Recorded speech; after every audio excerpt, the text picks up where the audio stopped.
Hello and welcome to another episode of Come Cook With Us. My name is Anja, I'm a dietitian, and I'm here with my friend Marissa Nahanee, who's going to show us one of her favorite meals to cook. No chuk manuhat, me chen kushaman, Marissa Nahanee, Clean Sna, Skohomish, Ochmilk, Eight Neska, Ochmilk, Onlux, and Squallow Teetsies. Hello, my name is Marissa Nahanee. I come from the Squamish and Nisga'a peoples, and I'm honored to be here from the BC, Canada, West Coast. So speaking of West Coast, we have beautiful salmon. And especially during the summertime, I like going fishing with my family. Well, the men do the fishing and the women, we do the prepping. But it's more mixture today, but traditionally that's how it used to be. And so in the summer, we would have like fish for breakfast, fish for lunch, fish for dinner. So I love salmon any single way.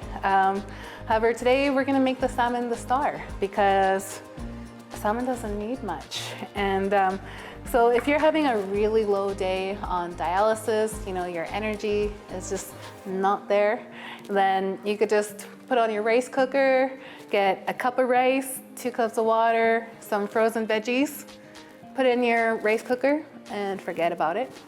And then start prepping your salmon. Awesome. What are we doing to our salmon today? All we are doing is we're going to put a little bit of oil on the front and back of the salmon. So a little bit of oil on the front. You could even massage it in there a little bit and crack some salt and pepper on there. I'll be your clean hands because we're not going to cross-contaminate, right? Yeah, we'll be very safe today. I'm the food safety police. I'm known about that on the show. Nice. So full warning. And you keep us all alive, so we like you. And then if you can put a little bit of oil on the skin. Okay. And just massage that all in there and get it all nice and relaxed. Awesome. Going in for its sauna.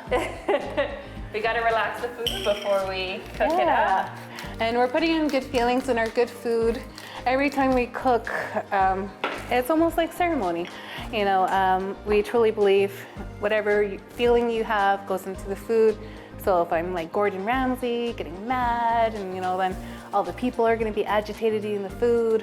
So in our culture, we kick you out if you're Gordon Ramsay. But because when you're cooking, if you're thinking happy thoughts, I'm so happy, I'm grateful, people are gonna enjoy this food, I'm gonna enjoy this food, it's gonna make me happy. You know, what do you want the food to do? You know, I want the food to nourish my body, make me happy, have energy so I could visit friends or family. And yeah, so we just put that all in there and we just throw in the air fryer for 8 minutes. Awesome. And we're gonna do the skin side up so it gets all nice and crispy. Perfect. I will say I'd much rather be in this happy kitchen than in Gordon Ramsay's kitchen. So I'm gonna go pop this in the air fryer. So I went and put ours in the air fryer for 8 minutes.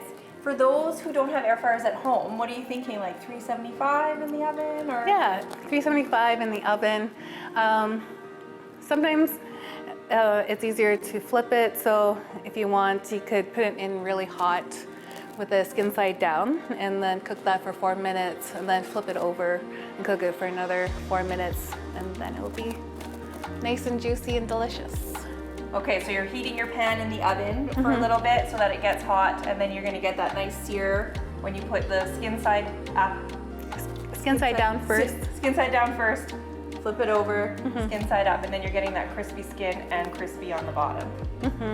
And there's so many options to do with the salmon. If you do want to add some more flavor, my mom, she does a twist where she uses mayonnaise and brown sugar, and she just coats the salmon and bakes it that way, and it's so delicious. Yum. You could also cook it with some lemon, cut up onions, and throw that in there. There's so many different little adds you could put onto salmon, and it all depends on your personal taste. Awesome. Yeah, use whatever you've got at home. That's what you were saying. You like to cook with the foods you've already got around in your house. Because not every day is going to be a great day for shopping. And so it's just on the days, it's almost like watching Chopped Canada. I don't know, I got really addicted to Chopped Canada while I was on dialysis. Okay. In dialysis units, they always have the TVs thank you to the sponsors for the TVs. I'm not sure if we're allowed to do that, but I am so grateful for those TVs on the dialysis unit because you're sitting there still for 4 hours. Yeah. And so there's not really a lot to watch on basic cable, but there's something always on the Food Network.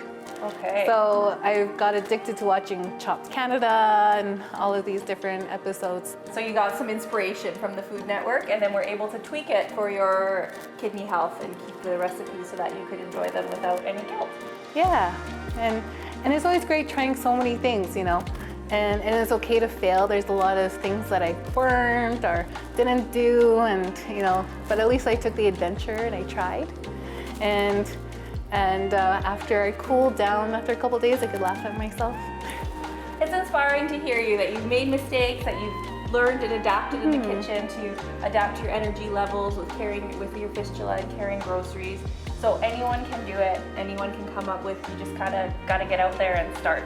Yeah. And I also really thank community for people who volunteered to help bring me grocery shopping or help shop my food. Like I've had random friends who are just like, hey, I'm in your hood, and I come pick you up and we'll do a couple of errands, and that's so lovely and so nice. Especially after COVID, it was so isolating not being able to see people. So just having that social contact is, even if it's just helping me get groceries, goes a tremendous way.